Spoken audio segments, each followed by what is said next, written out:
நீ சொல்றது ரொம்ப கரெக்ட். சரி ஜானகி, மாசம் நிக்காம போய் பொண்ணை கூட்டின்னு வா. ஆமா ஆமா, சீக்கிரம் கூட்டிட்டு வாங்க.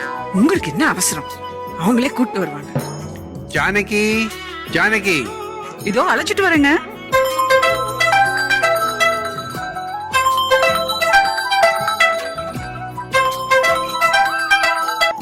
ஒரு நிமிஷம், இந்த காலை மட்டும் அட்டன் பண்ணிட்டு வந்துடுறேன்.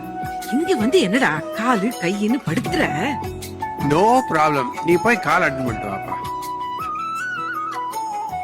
இந்திரையோ இவள் சுந்தரியோ தெய்வரம்பய மோகினியோ மனம் முந்தியதோ விழி முந்தியதோ கரம் முந்தியதோ எனவே வாமா வா. எங்க பொண்ணு இந்திரலோகத்து சுந்தரி மாதிரி அட்டகாசமா இருக்காங்க. ஆமா ஆமா, நான் தான் அப்பவே சொன்னேனே. என்ன சொன்னீங்க?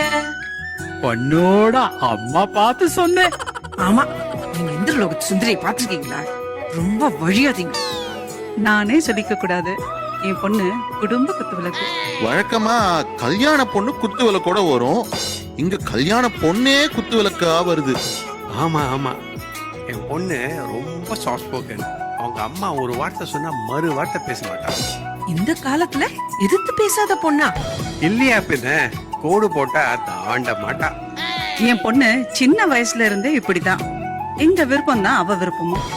அவ்வளோ ஏன், அவ பல் தேய்க்கிற பிரஷ்ல இருந்து அளவாடுற சீப்பு, சாப்பிடுற பிளேட்டு எல்லாமே எங்க செலக்ஷன் தான். அடடே, நீங்க சொல்லவே வேணாம். உங்க வீட்டுக்குள்ள வந்ததுமே சந்தன ஸ்மெல்லு, வாசல் முன்னே கோவில் பெல்லு. இதுல இருந்தே ஐ குட் டெல் உங்க பொண்ணு ஒரு டைமண்ட் ஜுவல். போதும் உங்க ஜொல்லு. சிம்பிளா பத்திரம் மாத்துட்டாங்கன்னு சொல்லுங்க.